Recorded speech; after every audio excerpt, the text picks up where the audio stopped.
ناجێگیری لە نرخی دۆلاردا وای کردووە بازاڕەکانی ئاڵوگۆڕی درا و ناسەقامگیری بەخۆیانەوە ببینن بە جۆرێک نرخی دراوی عێراقی دابەزینی بەخۆیەوە بینیوە بە بەراورد بە دەڕۆژی ڕابردوو لە 15% باکەی لەدەست داوە. عێراق لە ئێستادا ڕوبەڕووی قەیرانێکی ئەبووری و دارایی زۆر گەورە بۆتەوە بەهۆی دابەزینی نرخی نەوتەوە کە حکوومەتی عێراقی لە 92 پشت بەداهاتی نەوتە بەسێ دیارە نەوتیش بە نیسبەی لە 140 نرخەکەی خۆی لەدەستداوە. ئەمەش دەتوانین بڵێن کاریگەریەکی نێگەتیڤی لەسەر داهات و ئەبووری عێراق دروست کردووە. ئەمە یەکێکە لە هۆکارە سەرێکیەکان کە وای کردووە بەهای دیناری عێراقی لە مقابلی دۆلاری ئەمریکا دابەزێنە. دابەزینی نرخی دراوی عێراقی بەرامبەر بە دۆلار خەریکە لێکەوتە نەرێنەکانی لە بازاڕەکانی هەرێمی کوردستاندا ڕنگدانەوەی دەبێت. فرۆشیارانش دەڵێن ئەگەر ئەم دۆخە بەردەوامی هەبێت ئەوە نرخی شتومەک و کاڵاکانش بەرز دەبێتەوە.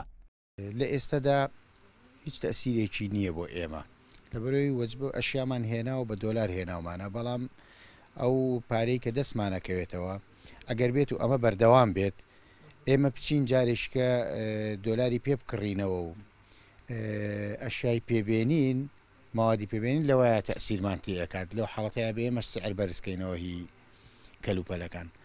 ئەم وەجبەی ئیسا کە ئێمە پێشتر هێناومانە کاتێک کە دراو با بڵێن بە 122 بۆیان بە 120 بۆیان بە 123 بۆمە کاریگەری وای نییە لێ ئێسا، بەڵام ئەگەری هەیە ئێمە وەجبەی داهاتوو بڕۆینەوە شت بێنین کاریگەری زۆرتر دروستکە لە بەرەوەی شتەکان ئێمەش بە دۆلار ئەیکڕین لێوێ ئەگەری چیوا دروستەکاتەوە کە ئێمەش بتوانین شت بەرزکەینەوە.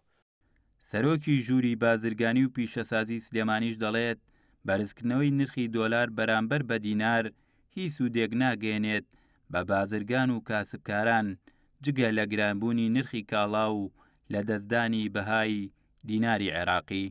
گەورەترین زەربەی داوە لە کەرتی ئابووری هەرێمی کوردستان، چونکە کۆمەڵێ ئێمە کۆمپانیامان هەیە و کاسبکارانمان هەیە بۆ بە کێشەیەکی گەورە لە بینی کۆمپانیاکانە، چونکە بەدەیان ملیۆن دۆلار ئەوان قەرزیان هەیە لە عێراقدا نەکرد بڵم لە شاری سلێمانی سەرانسەری عێراقا نەگەڕانەوەی ئەو پارەیە بۆ کۆمپانیاکان ئەوێ بگە گەورەترین کێشە لە بینی بازرگانەکان و لە بینی کاسبکارانە. ئەم کێشەیەکی گەورەی لێکەوێتەوە و کێشەی کۆمەڵایەتی لێکەوێتەوە. دوای ئەوەش بەڕاستی فەرمانبەرانیش بە هەمان شێوە ئەوانیش گەورەترین زەرۆزیانیان لێکەوێت توان بڵم لە مانگی چەند مانگی داهاتووە پیانەوە دیاریەیە. لەلایەک ناسەقامگیری دۆخی سیاسی و ئابووری عێراق و لەلاکەی دیکەشەوە کەمخستنە ڕووی دۆلاری ئەمریکی لە بانکی ناوەنددا وای کردووە نرخی دراوی عێراقی بەرامبەر بە دۆلار دابەزینێکی بەرچاو بەخۆیەوە ببینێت. هاوکات بەهۆی ئەو بڕیارەی وەزارەتی دارایی حکوومەتی عێراق دەری کردووە بۆ دەربازبوونی لەو قەیرانە دارایی عێراقی پێدا تێپەڕ دەبێت.